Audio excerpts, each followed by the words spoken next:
Assalamualaikum warahmatullahi wabarakatuh. Bismillahirrahmanirrahim. Wassalatu wassalamu ala Rasulillah wa ala alihi wa sahbihi wa man la haula wa la quwwata illa billahil aliyyil azim. Amma ba'du. Yang saya hormati segenap dewan guru SD Negeri Tegal 1, khusus Ibu Amelia Lufiani selaku calon guru angkatan 7. Alhamdulillah pada siang hari ini kita dapat bertemu berkumpul bersama dalam keadaan sehat walafiat. Salawat salam senantiasa kita surahkan kepada junjungan kita Nabi Muhammad SAW, keluarga dan para sahabat. Bapak Ibu yang hormati, kami sudah mendapatkan Bapak dari polisi ini dalam rangka kita ikut bersama-sama menangkan destinasi dari Ibu Amelia Lufiani SPT, di mana pada hari ini beliau akan mendestinasikan salah satu dari materi kegiatan atau program guru penggerak yang budaya positif.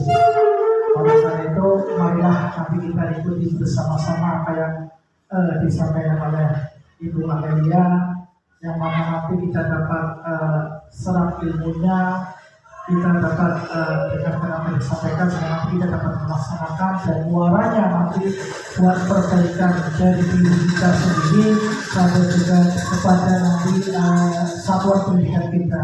Semoga kedepannya satuan pendidikan kita juga nanti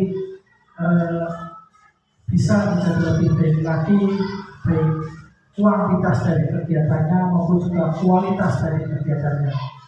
Bapak Ibu yang hormati, untuk kebaikan waktu, marilah kita buka bersama kegiatan destinasi pada siang hari dengan bersama-sama membaca basmalah.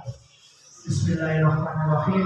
Terima kasih. Untuk selanjutnya langsung saja kami berikan waktu pada Bu Amelia Lufiani untuk menyampaikan destinasinya terkait dengan budaya positif terkait materi dari program calon guru penggerak angkatan 7 ini. Kita dengan saya persilakan. Terima kasih atas waktunya Bapak Aludin, dan terima kasih kesediaan rekan-rekan guru SD Tegal 1 untuk saya bisa memaparkan diseminasi budaya positif. Ini untuk melengkapi tugas juga dari program guru penggerak, karena di dalamnya ini juga harus ada semacam diseminasi atau seminar. Dan nantinya ke depan juga Bapak Ibu pastinya akan saya berbagi, minta bantuannya, kesediaannya Bapak Ibu untuk ikut berperan juga dalam program guru penggerak, karena nantinya tidak hanya saya saja, semuanya guru pasti diharuskan ikut mengikuti program guru penggerak. Untuk kali ini saya akan memaparkan tentang budaya positif. Budaya positif adalah merupakan kebiasaan positif yang harus dilaksanakan dalam sekolah.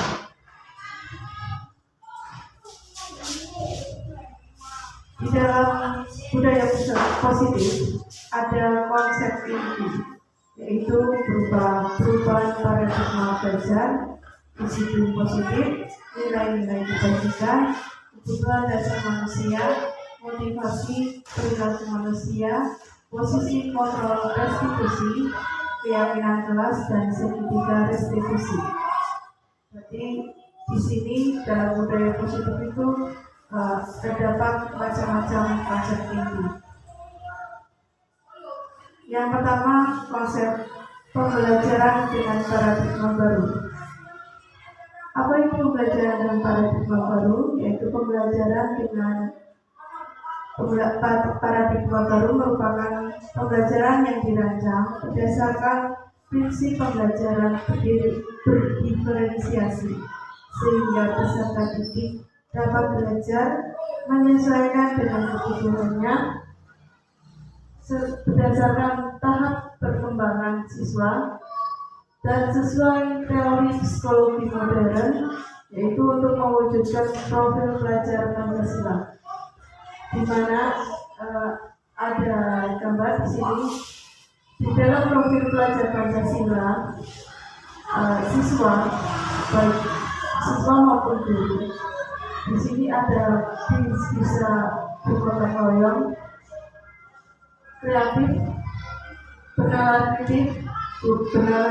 kritis, mandiri, beriman, bertakwa kepada Tuhan Yang Maha Esa, dan berkebinekaan global.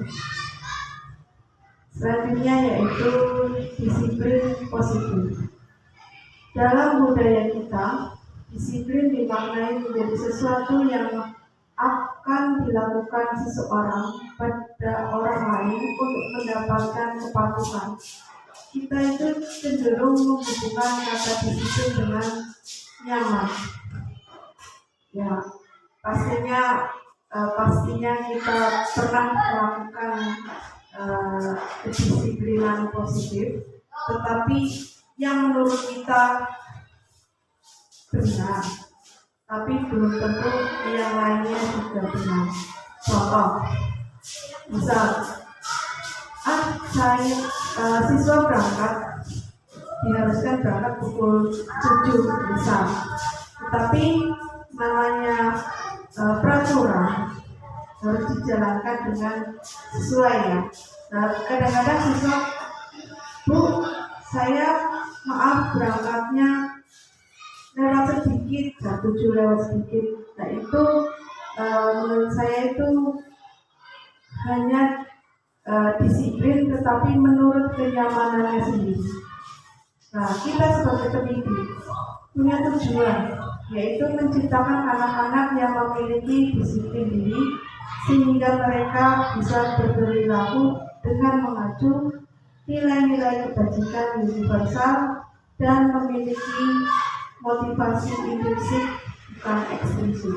Jadi itu tidak hanya ekstrinsik saja yang keluar, tetapi nilai-nilai itu bisa diterapkan dalam kehidupan sehari-hari mereka, di dalam diri mereka. Jadi tidak hanya peraturan yang dipampang atau keyakinan kelas yang dipampang di kelas, tetapi mereka bisa membudidayakan kedisiplinan atau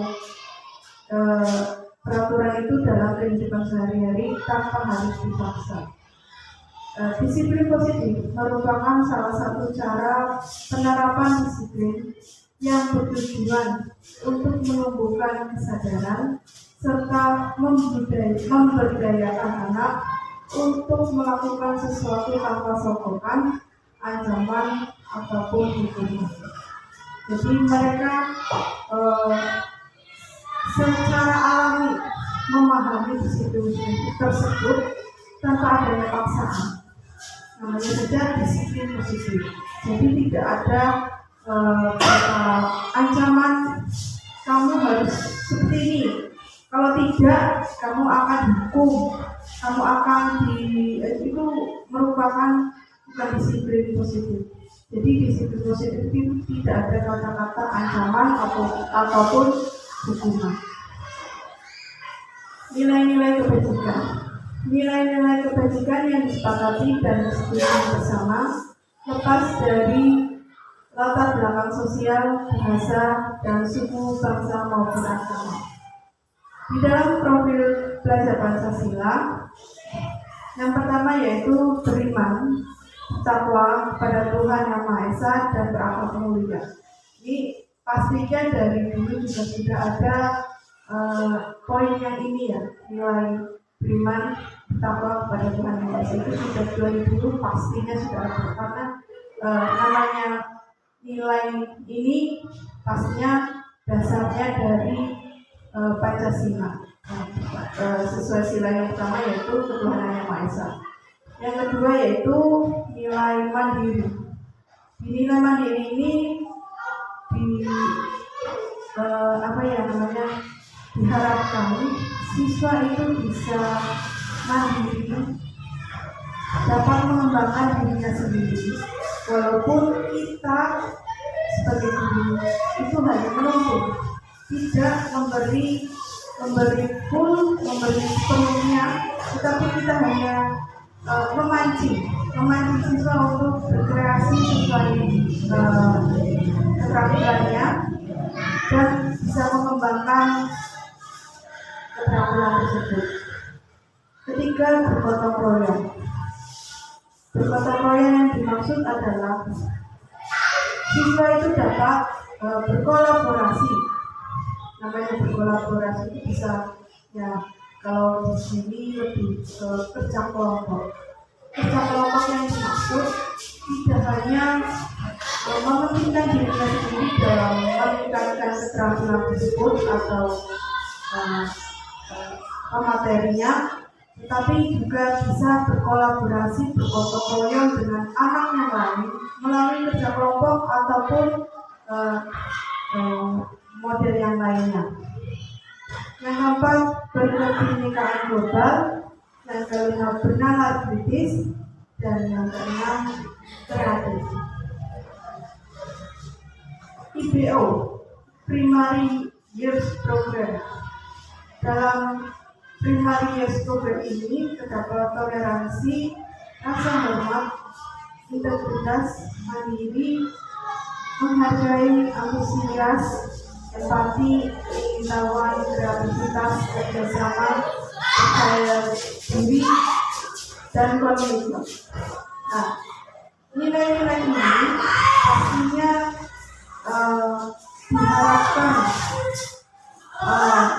pemerintah dapat dituangkan, dapat disalurkan, ini dapat dimunculkan pada siswa, sehingga dalam program Merdeka Mengajar maupun ini sudah jadi dalam disiplin positif maupun yang lain ini dapat muncul pada diri siswa. Lalu petunjuk seumur hidup dan keterampilan hidup dapat dipercaya. Jadi siswa itu dapat dipercaya, tidak merendahkan orang lain dan memberikan yang terbaik dari diri. Sementara petunjuk hidup berupa peduli, bekerja sama, keingintahuan, fleksibilitas berorganisasi, kesabaran, keintegritasan, pemecahan terhadap masalah, tanggung jawab, dan persahabatan. Selanjutnya yaitu kebutuhan dasar manusia. Pada budaya positif yang ini yaitu berdasar kebutuhan dasar manusia merupakan unsur-unsur yang dibutuhkan oleh manusia dalam menjaga keseimbangan baik secara fisiologis maupun psikologis. Hal ini tentunya bertujuan untuk mempertahankan kehidupan dan kesehatan, di mana kebutuhan hidup itu menjadi tantangan bagi manusia tersebut, dan cinta kasih sayang, kebebasan, kesenangan, kekuasaan. Selanjutnya yaitu motivasi perilaku manusia. Motivasi merupakan dorongan yang timbul pada diri seseorang secara sadar atau tidak sadar untuk melakukan suatu tindakan dengan tujuan tertentu, yaitu dengan menghargai ketidaknyamanan dan hukuman. Murid melakukan disiplin diri karena ia takut. Ini merupakan motivasi ekstrinsik. Jadi anak itu kadang-kadang lebih ada beberapa yang saya lakukan disiplin karena saya itu takut dihukum, takut dimarahi. Hal itu merupakan motivasi ekstrinsik. Dengan atau mendapatkan imbalan, kalau saya nurut, saya akan dapat hadiah, yaitu yang merupakan motivasi ekstrinsik. Sehingga murid melakukan disiplin diri karena dia itu ingin mendapatkan imbalan atau tadi takut karena hukuman. Menghargai nilai-nilai kebajikan diri sendiri, murid melakukan disiplin diri itu harusnya karena sadar akan nilai kebajikan dirinya. Jadi itu adalah motivasi intrinsik, yaitu yang tadi sudah saya jelaskan, di mana dalam melaksanakan disiplin diri, anak itu sadar, oh saya salah karena yang saya lakukan ini tidak sesuai dengan peraturan atau tidak sesuai dengan keyakinan. Konsep disiplin dengan identitas gagal, yaitu berupa hukuman. Hukuman itu pastinya menyakitkan. Hukum itu sakit, tidak nyaman, bersifat memaksa. Murid walaupun merasa bersalah, tetapi dia kemungkinan tidak merasa bersalah. Jadi pastinya dia menyembunyikan kesalahan. Murid takut, dan pastinya murid juga menjadi rendah diri. Nah tadi karena penghargaan itu tidak efektif, dapat merusak hukuman atau iri pastinya. Maksudnya di sini hukuman itu iri, itu misal si A melaksanakan peraturan tetapi ingin dihargai. Nah, si A diberikan penghargaan, jangan si B rasa iri dengan si A karena si A diberikan penghargaan oleh gurunya. Nah, itu pastinya akan menimbulkan keirian. Lalu yang selanjutnya yaitu mematikan kreativitas, menghukum dengan sistem ranking dan merampas hak menghargai dirinya sendiri. Saya poin lebih ke menghukum dengan sistem ranking, yaitu kadang pada itu lebih ke apa ya? Siapa yang paling tadi berangkatnya paling awal bisa? Itu saya kurang setuju. Kenapa?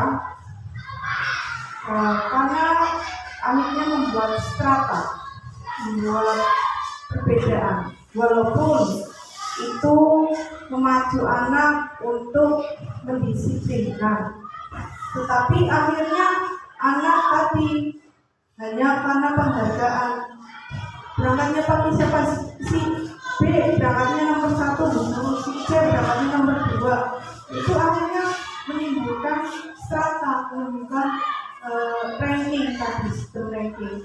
Nah itu tadi. Nah ini yang paling telat siapa tadi berangkatnya? Yaitu akhirnya yang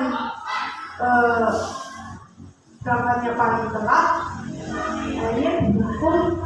Pastinya itu menimbulkan keirian juga, dan menurut saya juga untuk apa ya, anak yang minder, merasa tidak pede, dan pastinya akan menimbulkan dendam, walaupun dendam yang dimaksud bukan dendam yang lain, tapi maksudnya dia akan merasa sakit hati.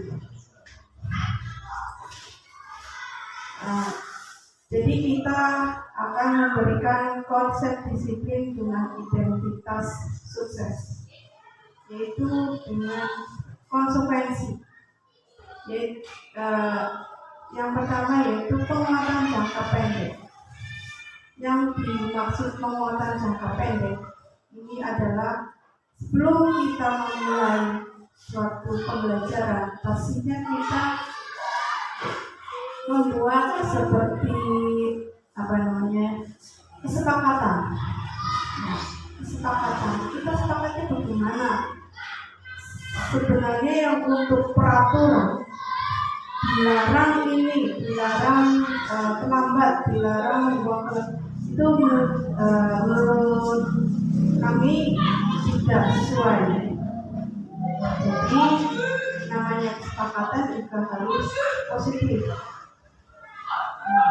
Dalam membuat kesepakatan, kita harus memberikan kesempatan kepada anak untuk membuat kesepakatan itu yang bagaimana. Nah, setelah membuat kesepakatan, kita perlu monitoring kelanjutannya dan melihat respon, sehingga murid itu bisa menaati atau mematuhi peraturan atau kesepakatan yang sudah dibentuk mereka sendiri. Jadi untuk merenungi kesalahan itu pastinya mereka sedikit berkurang karena mereka pastinya dalam menyepakati kesepakatan tersebut, mereka pasti sudah berpikir, oh saya sudah sepakat, kami sudah bersepakat keyakinan tersebut, kesepakatan tersebut, maka kita harus melaksanakan dengan tanggung jawab. Yang kedua yaitu dengan model restitusi, di mana murid bertanggung jawab untuk perilakunya, lalu fokus dalam pemecahan masalah dalam jangka panjang. Murid menghargai dirinya dan orang lain, serta dalam teori kontrol, dirinya itu memegang kontrol dalam dirinya sendiri, sehingga murid itu bersemangat dalam memperbaiki kesalahan. Konsep disiplin dengan pendekatan restitusi, di mana sebuah cara tersebut menanamkan disiplin positif pada restitusi merupakan proses menciptakan kondisi bagi murid untuk memperbaiki kesalahan mereka, sehingga mereka bisa kembali pada kelompok mereka dengan karakter yang lebih baik. Ciri-ciri restitusi yang pertama, bukan menembus kesalahan, namun belajar dari kesalahan. Maksudnya bagaimana ya? Maksudnya bukan menebus kesalahan. Saya salah, saya mau meminta maaf, misalnya minta maaf karena saya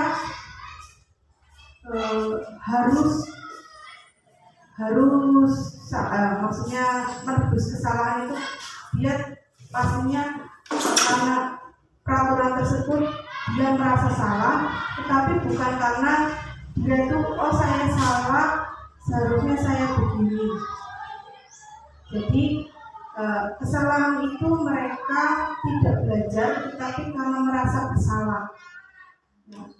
Jadi beda menebus kesalahan dari belajar kesalahan. Jadi menebus kesalahan, saya salah karena peraturan, jadi diharuskan. Tetapi kalau belajar dari kesalahan, mereka memahami kesalahannya apa, cara memperbaikinya bagaimana. Jadi mereka lebih memahami dari kesalahan tersebut. Yang kedua, memperbaiki hubungan. Yang ketiga, merupakan tawaran, bukan paksaan. Yang keempat, menuntun untuk melihat ke dalam diri, yang selanjutnya mencari kebutuhan dasar yang mendasari tindakan, fokus pada karakter bukan tindakan, dan menguatkan fokus pada solusi. Contoh, misal ada ada siswa yang sering tidak mengerjakan PR atau tugas, pastinya kita sebagai guru menemui beberapa siswa yang seperti itu. Kalau menggunakan hukuman, ya, ini ada yang menggunakan hukuman, pastinya guru itu dihukum secara fisik. Guru itu menghukum. Nah, ini kalau di sini contohnya dihukum hormat bendera selama 10 menit. Guru menjadi marah dan siswa menjadi kaku. Nah, ini kalau dengan hukuman, guru menghukum. Atau siswa disuruh lari, atau siswa disuruh misal membersihkan WC, itu secara fisik hukuman. Ya, efeknya itu tadi, guru marah dan murid menjadi takut. Konsekuensi, kalau secara konsekuensi, misal di sini guru memberikan konsekuensi untuk mengerjakan PR saat istirahat atau dikerjakan 3 kali lipat. Diberikan PR 5, misal ada PR 5, nah, siswa diberikan konsekuensinya itu kamu mengerjakan 2 kali lipat dari yang tadi, berarti ada 10 nomor. Jadi yang terlihat adalah guru itu terlihat tegas dan siswa menghormati peraturan tersebut atau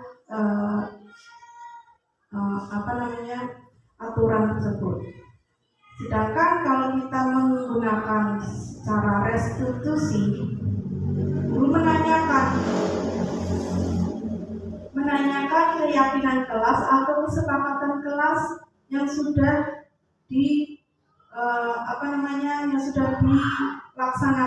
yang sudah dibentuk.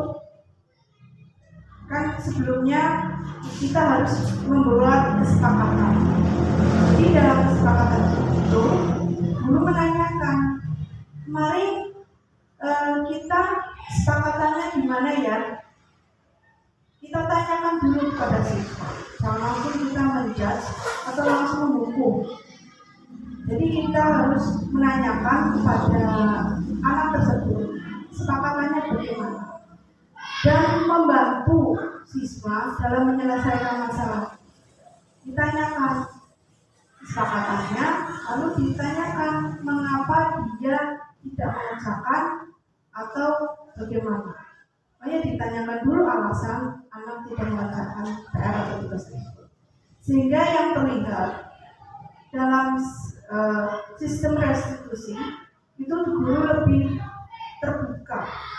Maksudnya terbuka itu lebih ke ramah, ya, lebih ke ramah. Karena kenapa ramah? Karena guru itu menanyakan alasan dan kesepakatannya, dan siswa pun menghormati dirinya sendiri, orang lain. Jadi tidak secara sepihak kita menghukum atau mensukai si anak, tapi kita menanyakan kepada anak dalam misalkan tadi tidak mengerjakan PR, kita menanyakan kesepakatan yang sudah dibentuk. Sehingga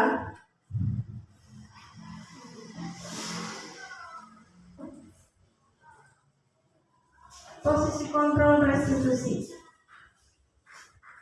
Jadi dalam posisi kontrol restitusi, yang pertama yaitu penghukum. Guru itu sebagai penghukum. Yang kedua, guru sebagai pembuat rasa bersalah. Yang ketiga, guru menjadi teman. Guru sebagai pemantau dan guru sebagai manajer. Contoh penerapan 5 posisi kontrol tadi itu bisa ada kasus siswa tidak memakai kaos olahraga saat praktek. Ini misalnya ya. Nah, sebagai penghukum, anak pastinya harus mematuhi aturan. Nah, tadi karena penghukum nanti diberikan hukuman. Kalau tidak membawa kaos, akhirnya berdiri di lapangan atau lari 2 atau 3 putaran. Nah, itu guru itu sebagai penghukum. Kalau guru sebagai pembuat rasa bersalah, ini yang merasa bersalah,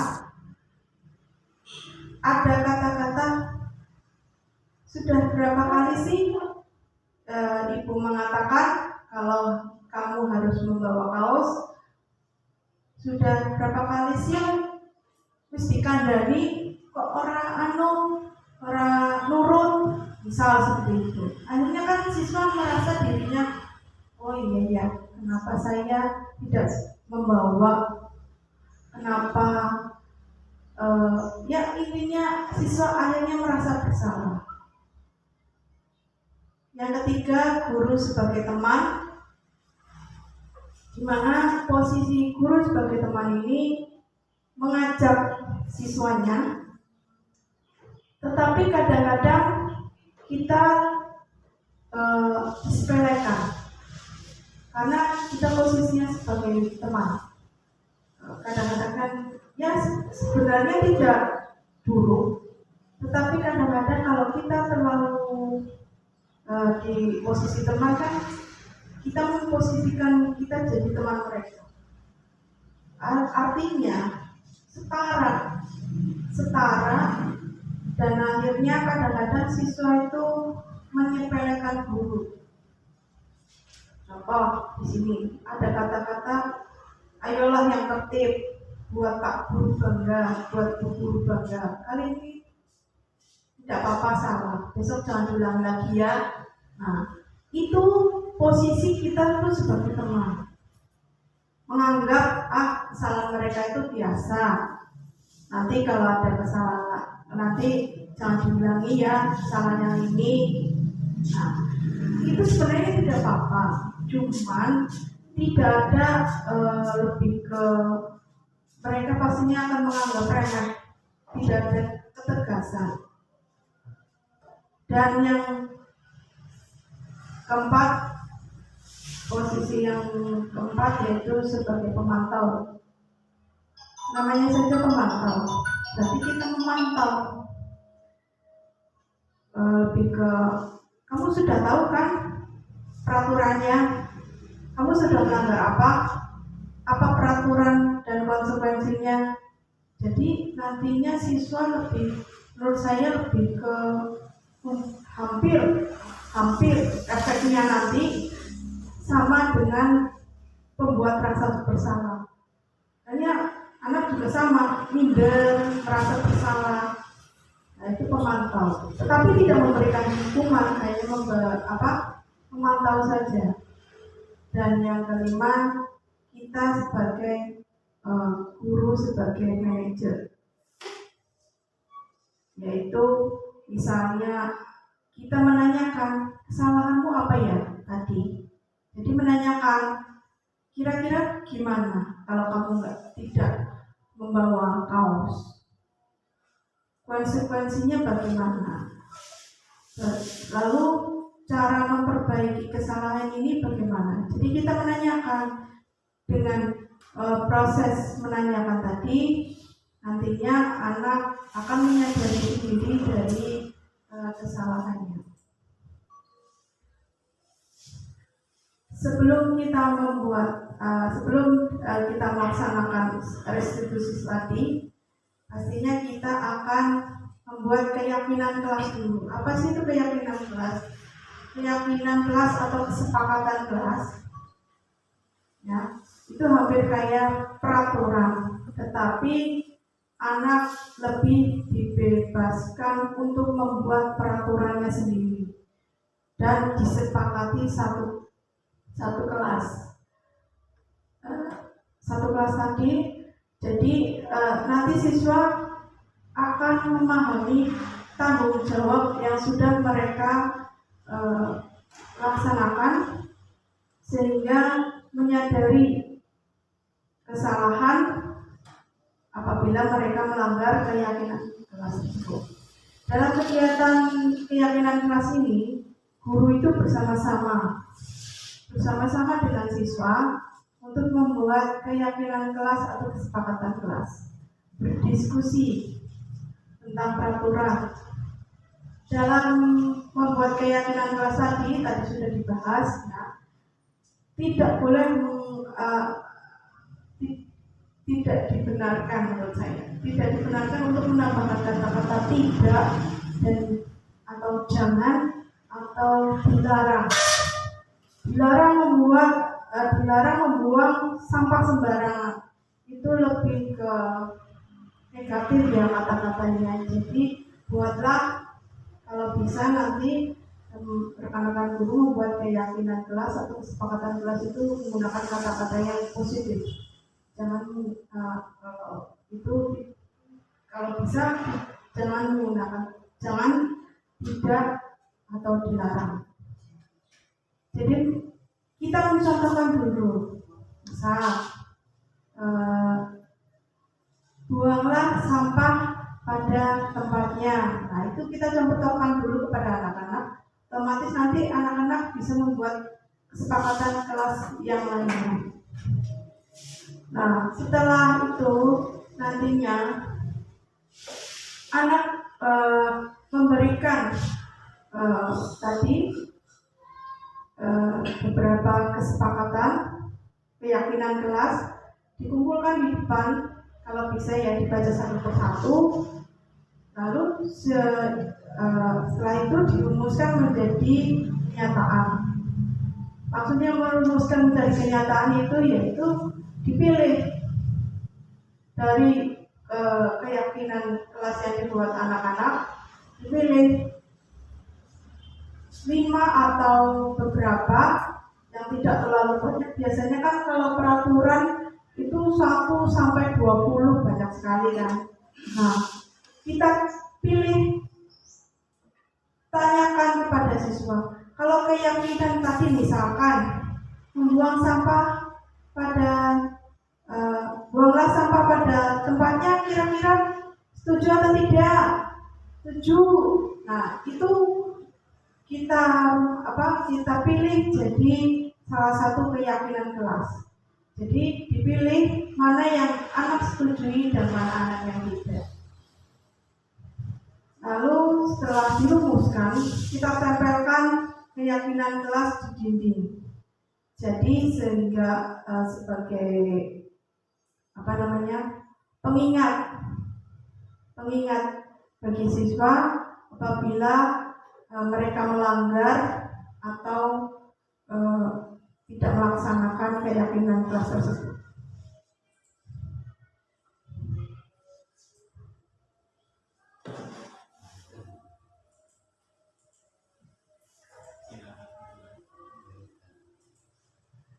Nah, di sini contoh keyakinan kelas. Yang pertama, disiplin waktu, saling menjaga kebersihan. Nah, ketika belajar dengan antusias dan percaya diri. Yang keempat, menghargai. Yang kelima, saling sapa. Kalau di kelas saya, kalau tidak salah, buanglah sampah pada tempatnya, berangkat tepat waktu. Ya, kalau bisa Anda bisa masuk ya, nanti bisa dilihat sendiri ya. Di situ ada contoh keyakinan kelas atau kesepakatan kelas. Nah, ini tidak ada kata-kata yang negatif, ya, karena kita akan menerapkan disiplin positif, tetapi menggunakan kata-kata negatif kayaknya kurang pas. Jadi dalam merumuskan kata-kata ini harus menggunakan kata-kata yang positif. Bagaimana saat pembentukan keyakinan kelas? Harus lebih abstrak dari peraturan, maksudnya lebih nyata.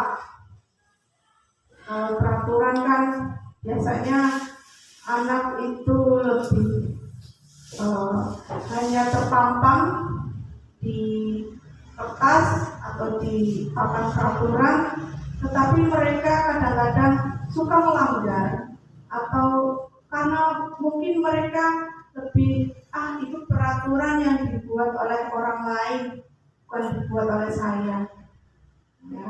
Bukan disepakati oleh kami anak-anak, tetapi itu peraturan merupakan kesepakatan yang dibuat oleh orang-orang dewasa. Itu kadang-kadang terlintas pada pikiran mereka, sehingga seringnya mereka melanggar peraturan tersebut. Yang kedua yaitu berupa pernyataan universal. Universal yang di sini adalah anak-anak, pernyataan anak-anak itu. Walaupun kenapa sih peraturan keyakinan kelas itu yang membuat anak atau yang menyepakati anak? Karena yang menaati peraturan atau lebih keyakinan kelas itu kan anak-anak itu sendiri. Kalau peraturan kan yang membuat orang dewasa atau gurunya atau kepala sekolahnya atau yang penting bukan dari mereka sendiri. Akhirnya kan mereka merasa terbebani, sehingga terbebani akhirnya mereka seringnya melanggar. Yang ketiga, dibuat dalam bentuk positif tadi, menggunakan kata-kata yang positif. Dan kata-kata yang selanjutnya yang keempat, sedikit saja agar mudah diingat. Maksudnya membuatnya kata-katanya jangan terlalu panjang. Biasanya kalau pada peraturan itu kadang-kadang katanya dibuat panjang dan ada 20 butir, sehingga kan anak tidak bisa mengingat peraturan tersebut, sehingga kadang-kadang mereka lupa atau kadang tidak fokus pada peraturan yang sudah dibuat. Kalau keyakinan kelas kan paling kita hanya buat 5 atau 6 butir saja dan menggunakan kata-katanya yang sederhana yang dapat diingat oleh anak-anak. Dan sesuaikan keyakinan kelas tersebut dengan kondisi kelas dan sekolah sehingga dapat diterapkan. Dan yang terakhir, semua warga kelas atau sekolah dilibatkan saat membuat. Jadi seharusnya keyakinan kelas ini dibuat dalam satu kelas dulu. Nah, satu kelas dulu itu sudah dibentuk, sudah dirumuskan, lalu ditanyakan kepada kelas yang lain, apakah mau disamakan keyakinan kelasnya atau menyesuaikan permintaan dari siswa, masukan dari siswa tersebut bagaimana. Nah, itu tergantung keyakinan sekolahnya. Kita menghindari kata-kata peraturan, lebih ke keyakinan. Jadi karena diterapkan dalam disiplin positif. Yang terakhir ini adalah segitiga restitusi. Segitiga restitusi adalah proses menciptakan kondisi bagi murid untuk memperbaiki kesalahan mereka sehingga mereka bisa kembali pada kelompok mereka dengan karakter yang lebih kuat. Sehingga efeknya itu menstabilkan identitas, validasi tindakan yang salah, dan menanyakan keyakinan. Ini lebih ke tahapnya ya, tahap segitiga restitusi. Menstabilkan identitas, validasi tindakan yang salah, dan menanyakan keyakinan. Ini ada contoh dari video.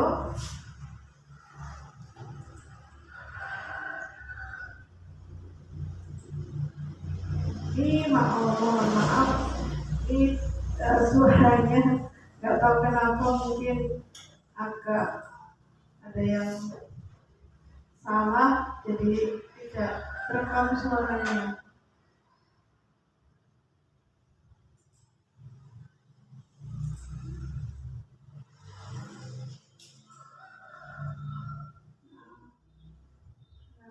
Nah, ini kami di kelas 3 mungkin tidak setiap hari, tetapi beberapa sudah melaksanakan. Nah, ini salam menyapa guru. Biasa kalau mau masuk kelas, tapi kadang anak kalau berangkat juga saling sama Pak Tegar, itu juga termasuk. Nah, itu membersihkan kelas. Nah, ini selalu kami setiap pagi membaca juz amma dan ya mungkin kalau untuk kelas lain kami terlihat berisik karena terlalu lama, tapi ini sudah menjadi keyakinan kelas kami karena setiap pagi melaksanakan ini. Nah, ini ada contoh, ada anak yang berangkatnya terlambat. Nah, maaf ini tidak ada suaranya, jadi saya ini saja ya. Nah, kita harus menanyakan kepada anak tersebut, ini sudah jam berapa, kenapa baru berangkat. Nah, ini namanya menstabilkan identitas. Jadi kita menanyakan kepada anak, kenapa berangkatnya siang, ada apa, kenapa kamu menonton, misalkan kalau di sini alasannya menonton TV, Bu, mau nonton TV sepak bola bagus, jadi tidurnya terlalu malam. Nah, kita itu tanyakan dulu kenapa alasannya. Lalu kira-kira kalau kamu berangkatnya siang itu benar atau tidak ya? Tindakan kamu yang ini berangkatnya siang sepertinya perilaku yang bagaimana, benar atau tidak? Kita tanyakan tindakannya mereka tindakan mereka itu salah atau tidak. Kita tanyakan untuk mereka sehingga mereka tuh bisa menyadari. Nah, selanjutnya setelah kita tanyakan, nah di sini ada menanyakan keyakinan. Tadi kan kita sudah membuat keyakinan kelas atau kesepakatan kelas, dan salah satunya yaitu pastinya ada berangkat tepat waktu atau disiplin waktu. Nah, kita tanyakan, kira-kira tindakan yang kamu buat ini dengan berangkat kesiangan melanggar keyakinan kelas tidak?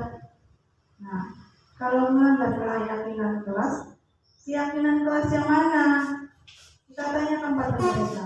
Pasti mereka menjawab, oh iya Bu, saya melanggar keyakinan kelas atau kesepakatan kelas. Kesepakatan kelas yang disiplin, tepat waktu, tentang berangkat tepat waktu. Saya salah, pastinya dengan itu kan otomatis mereka menyadari mereka sudah melanggar keyakinan kelas yang sudah dibentuk.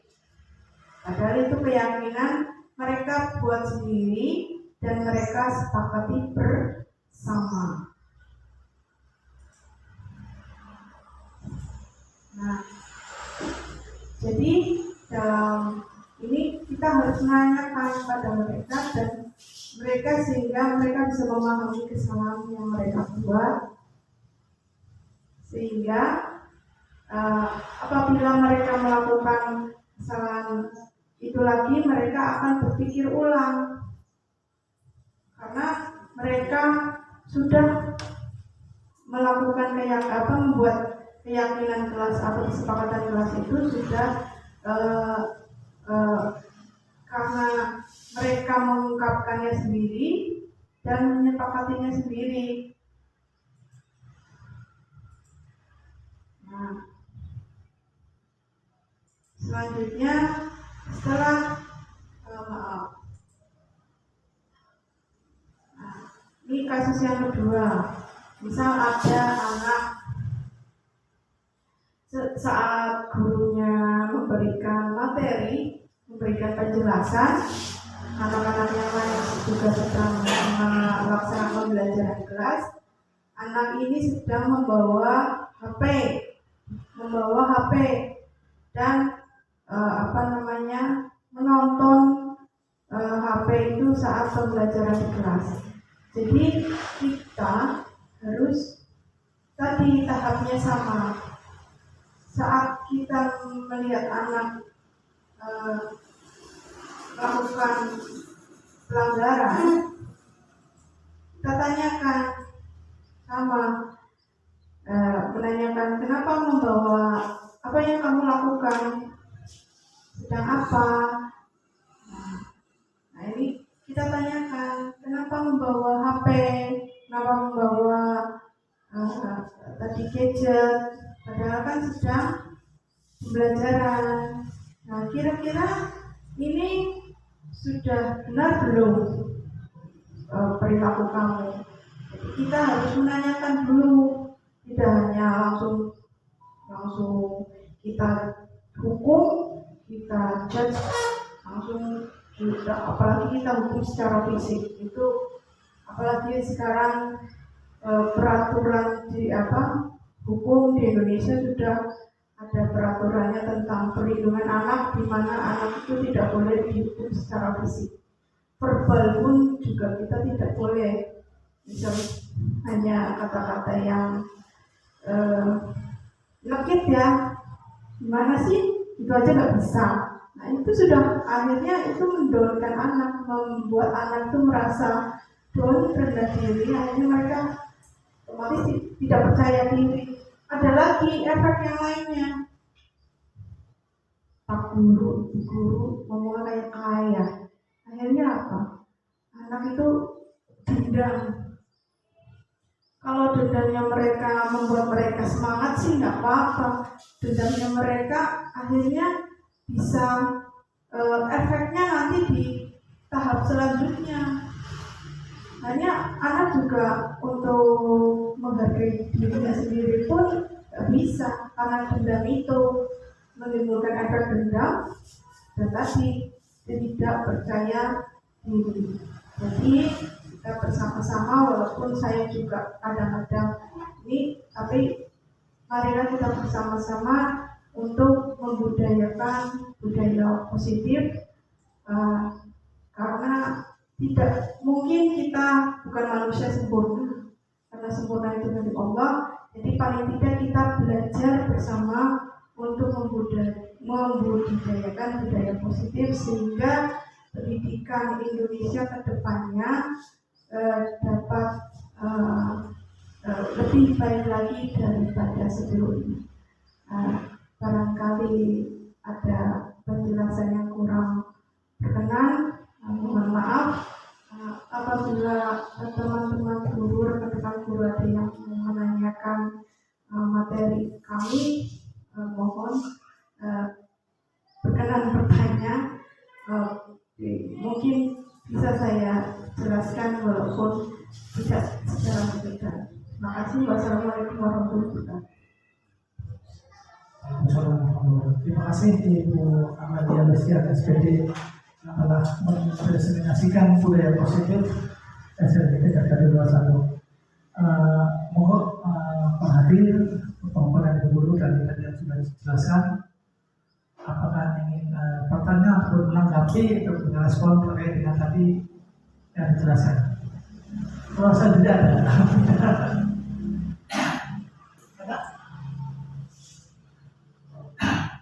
Mungkin saya terkait dengan tadi budaya positif, mungkin di tempat kita sendiri lah gitu ya. Yang saya lihat sebelum ini awal ini juga mungkin yang menggunakan ini sudah ada suka beberapa berdasarkan dari misalnya sopan satu, saling sapa, saling itu mungkin kan ada yang sudah mungkin ada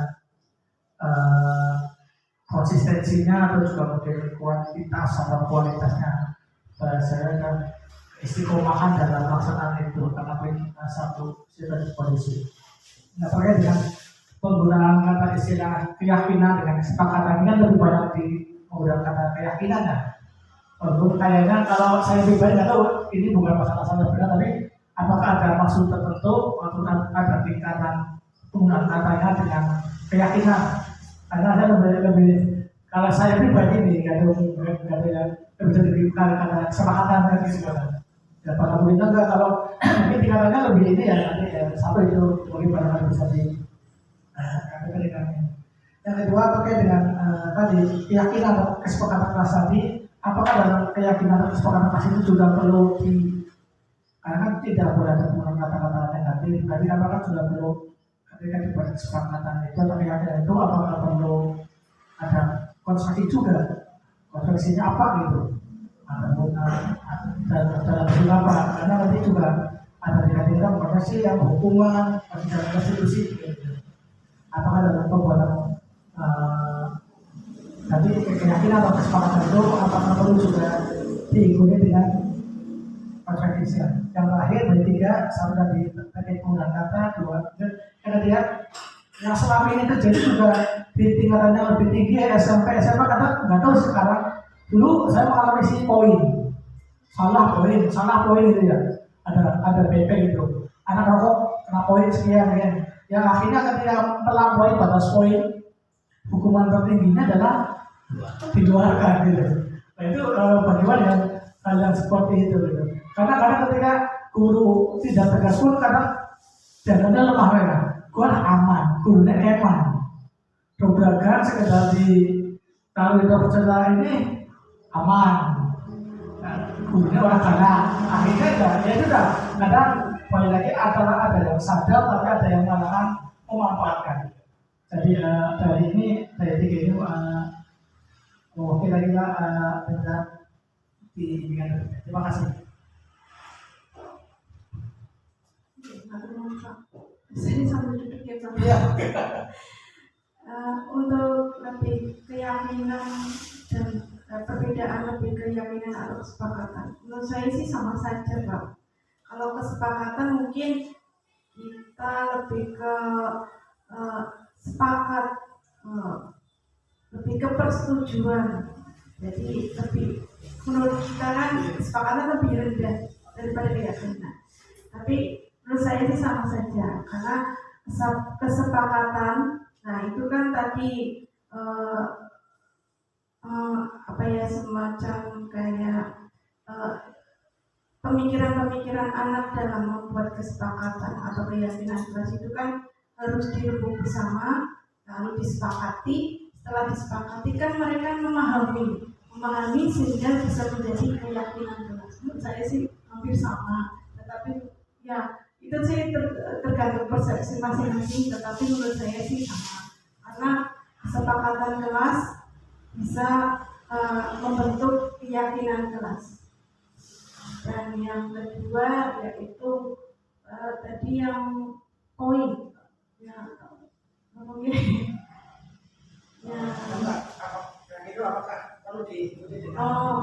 keyakinan kelas itu apakah harus diikuti dengan konsekuensi? Menurut saya sih kalau konsekuensi itu lebih hampir sama seperti hukuman, sedangkan konsekuensi atau hukuman lebih menurut saya tidak tidak dibenarkan karena lebih seperti ancaman Pak. Bahkan kalau kamu melanggar nanti konsekuensinya begini ya atau hukumannya ini ya, itu menurut saya lebih ke akhirnya lebih ke ancaman Pak. Jadi kita itu di menerapkan disiplin positif atau budaya positif itu tidak diperkenankan untuk lebih ke hukuman atau kata-kata yang negatif itu akhirnya lebih ke diri mereka sendiri bisa menyebabkan tadi lebih ke anak itu menjadi rendah diri atau takut, jadi mereka tidak bisa melaksanakan keyakinan atau kesepakatan kelas itu dengan yang sudah mereka sepakati. Dan untuk tingkatan selanjutnya SD itu ada SMP maupun SMA, di mana SMP maupun SMA itu ada peraturan yang apabila mereka tidak menaati peraturan tersebut akan mendapatkan poin gitu. Ya, pastinya kita juga sudah pernah mengalami tingkatan tersebut. Nah, menurut saya ya Pak, karena ini kan sudah caranya kurikulum Merdeka Mengajar, di mana kita juga harus berbudaya positif, paling tidak basicnya dasarnya kita yang di SD paling tidak ya melaksanakan budaya positif, sehingga misalnya untuk SD kan tarafnya paling dasar dan bisa dikembangkan lagi, bisa diterapkan lagi untuk tahapan selanjutnya di SMP. Dan itu kalau saya tidak setuju dengan adanya hukuman berupa poin-poin, karena itu akhirnya yaitu tadi akhirnya menjadi anak itu takut, jerahnya itu jerah yang takut, merasa terancam, terintimidasi. Jadi anak itu melaksanakan peraturan itu karena ancaman. Jadi menurut saya sih tidak setuju, tetapi kita kan berubah tidak bisa berubah 100% 180 derajat langsung berubah, itu tidak mungkin. Jadi tidak bertahap, dan yang ikut guru penggerak jika tidak hanya guru SD, pastinya ada guru SMP dan SMA. Jadi itu berubahnya bertahap. Apalagi yang di SD juga pastinya berubahnya bertahap, karena namanya perubahan itu tidak 100% atau 180 derajat kita langsung berubah, tetapi sedikit demi sedikit bisa berubah, walaupun hanya beberapa. Terima kasih. Sudah selamat di sini. Mau yang lainnya? Ya, semoga kita silakan.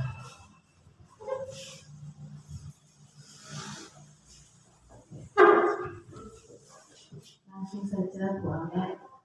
Saya mau menanyakan, misalkan dalam kesepakatan kelas saya dan murid menyepakati, misalkan kadang kan anak-anak kan sering bertengkar. Nah, berarti di kesepakatan kelas itu misal tidak boleh ya. Berarti rukun, misalkan saling rukun atau selalu rukun gitu. Nah, tapi di dalam suatu hari ada anak misalkan pas belajar atau istirahat, ada yang melanggar, misalkan bertengkar, atau kadang anak kecil kan sering gelut-gelutan gitu. Nah, kan kita sebagai guru tidak boleh memberikan hukuman atau memberikan sesuatu yang mengarah ke negatif. Nah, bagaimana caranya untuk mengarahkan disiplin yang positif kepada anak yang melanggar kesepakatan tersebut?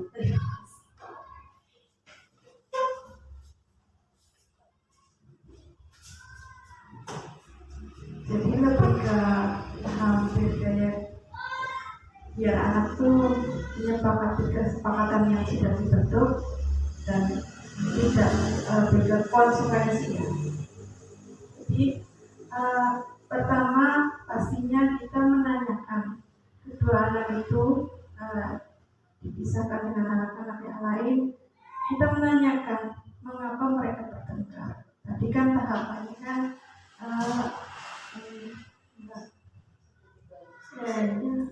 segitiga restitusi, di mana kita menstabilkan identitas, di mana menstabilkan identitas itu kita menanyakan kepada mereka mengapa mereka berkelahi, mengapa mereka berantem, yang dipermasalahkan apa, kita tanyakan dulu.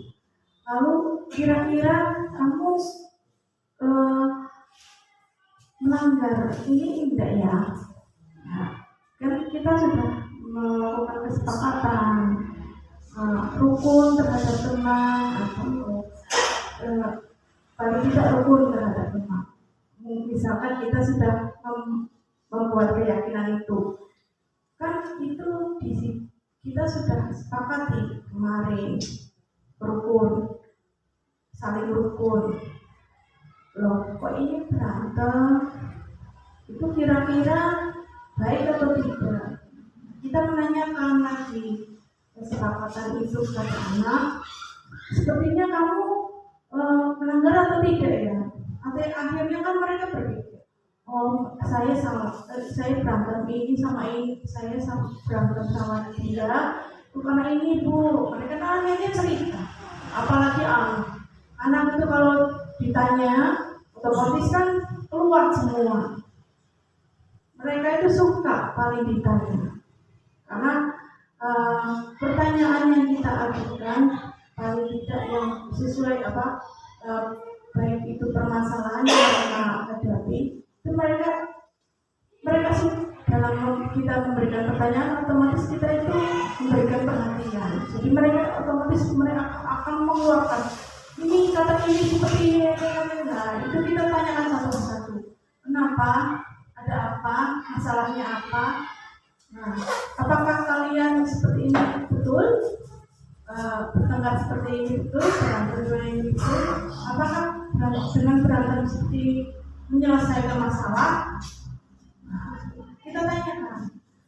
Menanyakan keyakinan tadi, berarti kita kan sudah sepakat agar saling rukun sesama teman. Loh, kok ini berantem? Ini kan mereka, oh iya gitu, saya salah, kami salah. Akhirnya mereka kan otomatis salaman, bisa saling minta maaf gitu. Jadi mereka berjanji, otomatis mereka ya walaupun mereka berjanji tidak akan melakukan pertengkaran atau tindakan itu lagi, tapi pastinya mereka akan melakukan itu lagi. Namanya saja anak-anak. Ya, kita kembali lagi, manusia itu tidak sempurna, tetapi kita harus ketika memberikan pemahaman kepada anak, tetapi kita tidak lebih ke tidak memberikan hukuman atau konsekuensi. Dan kita juga tidak terlalu menyepelekan pada anak. Tidak menyepelekannya bagaimana? Yaitu dengan segitiga restitusi. Kita memberikan pemahaman. Kenapa kamu gini? Kenapa kamu gitu? Harusnya bagaimana? Jadi mereka otomatis bertahap memahami kesalahan tersebut. Sehingga kalaupun mereka akan melakukan seperti itu, paling tidak mereka tahu saya ini salah kalau melakukan seperti itu. Makanya kan saya bilang untuk kesepakatan atau keyakinan kelas yang sudah disepakati dan sudah dirumuskan untuk ditempel di dinding, sehingga mereka bisa kalau itu berantem enggak jadi. Tapi namanya anak, pastinya anak gitu. Kalau mau berantem ya pasti terjadi. Tapi kita yaitu harus memaklumi anak-anak itu seperti itu. Tetapi kita yaitu harus melaksanakan segitiga restitusi tanpa ada hukuman atau konsekuensi. Itu dulu. Monggo. Banyak. Monggo.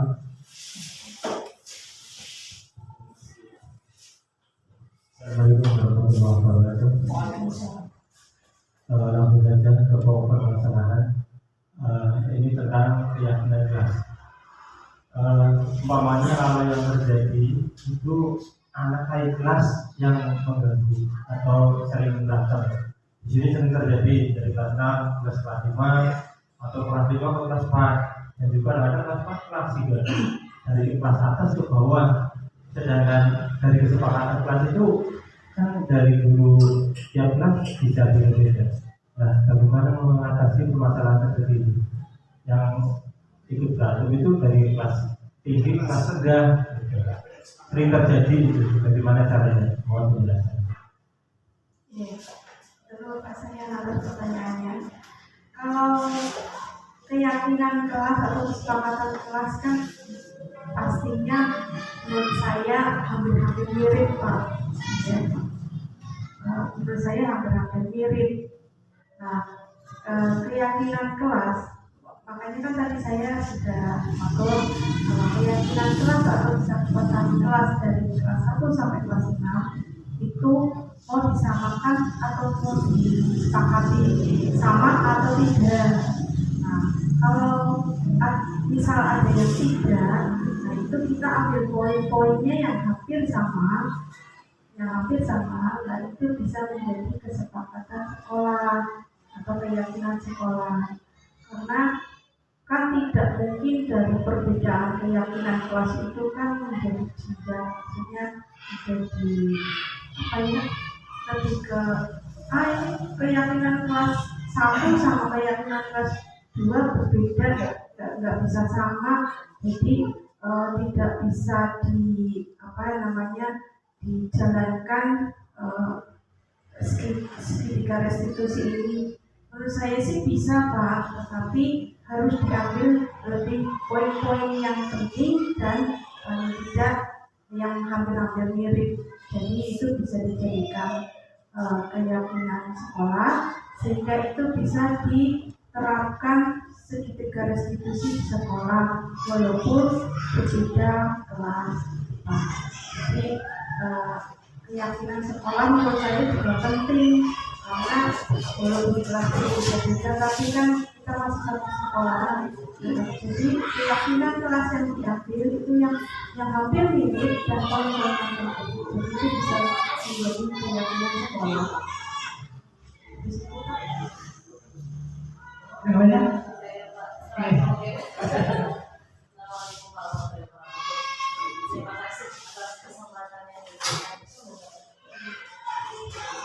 Assalamualaikum warahmatullahi wabarakatuh.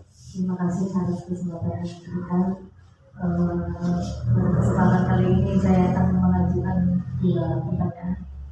Yang pertama untuk yang kita bahas tadi kebanyakan masalah kedisiplinan yang dibuat dalam kesepakatan kelas. Nah, apakah boleh dalam kesepakatan kelas atau keyakinan kelas itu dibuat kalau tadi dari segi sikap, ini saya ambil dari segi berarti kognisinya untuk pengetahuan, yaitu tentang memanfaatkan waktu luang untuk kegiatan literasi. Apakah bisa itu dimasukkan dalam kesepakatan kelas?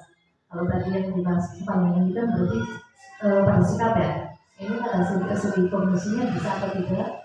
Terus untuk yang pertanyaan keduanya, kesepakatan kelas kita buat kalimat itu yang menyusun guru ataukah siswa mengajukan sendiri? Untuk kelas rendah kan mungkin kemampuan berbahasanya masih rendah ya.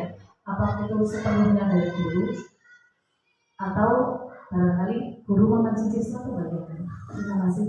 Assalamualaikum warahmatullahi wabarakatuh.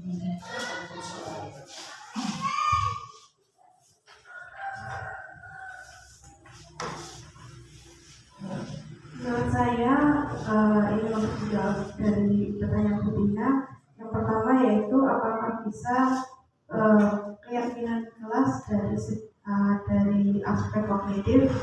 Menurut saya bisa sih, bisa. Tetapi biasanya namanya disiplin itu lebih ke afektif,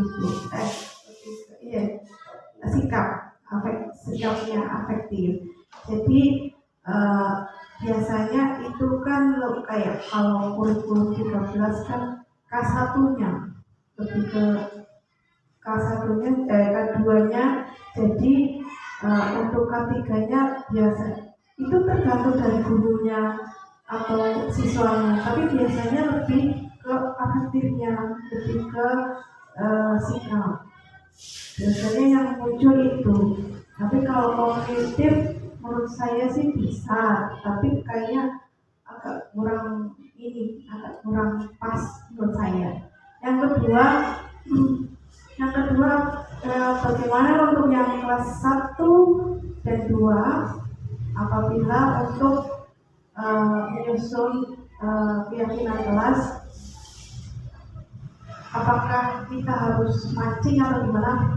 Menurut saya itu keyakinan kelas itu ya, atau kesepakatan kelas itu yang buat anak dan guru. Jadi kan sudah ada kata-kata siswa dan guru bersama untuk membuat kesepakatan kelas. Jadi untuk siswa yang belum bisa mengungkapkan usulan keyakinan kelas, kita bantu.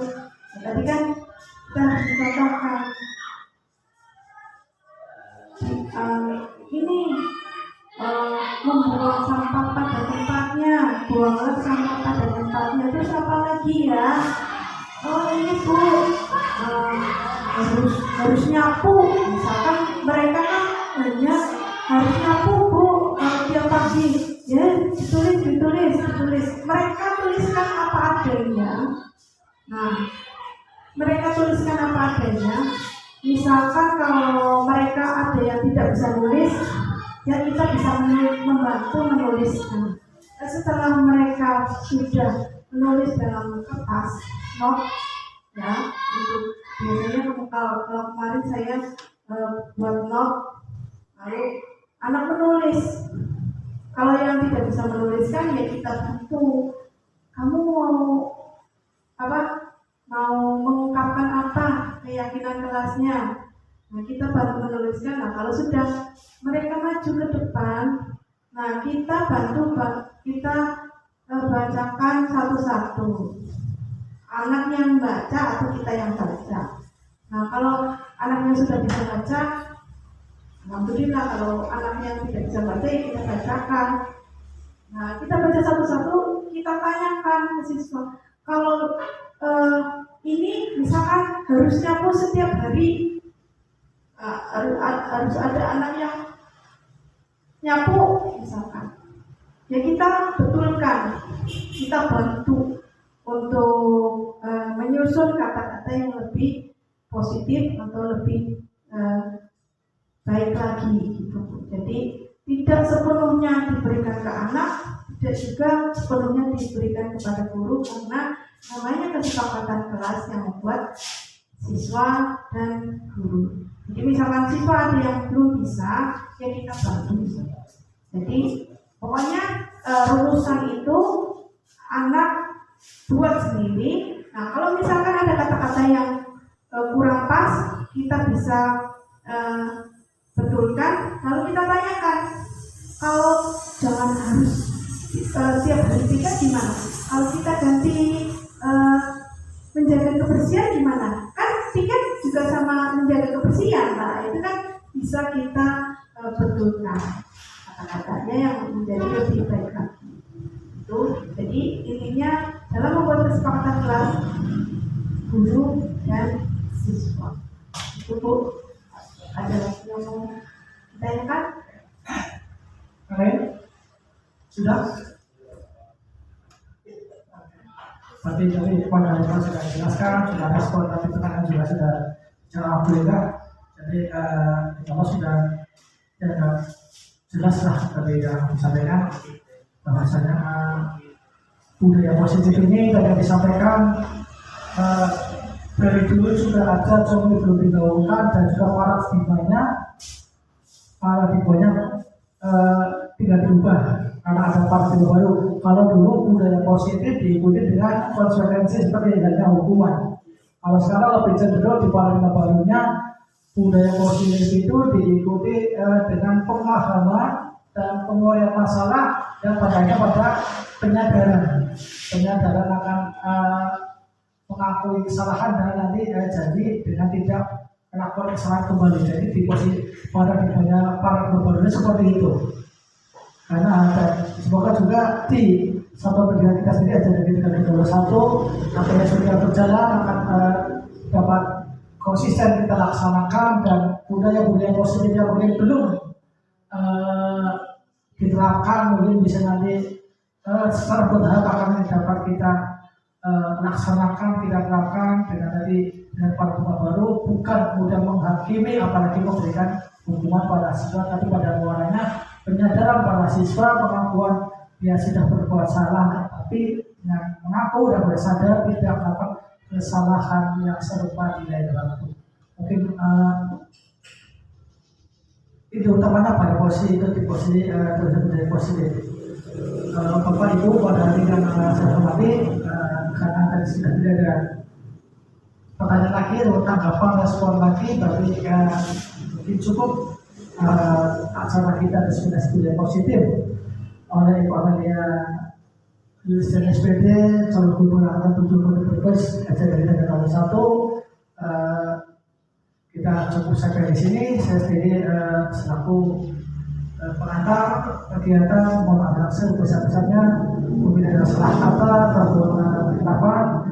Marilah kita bersama-sama tutup kegiatan ini dengan membaca hamdalah. Alhamdulillahirabbil alamin. Dan saya cukup sekian saja. Saya Hidayah. Assalamualaikum warahmatullahi wabarakatuh.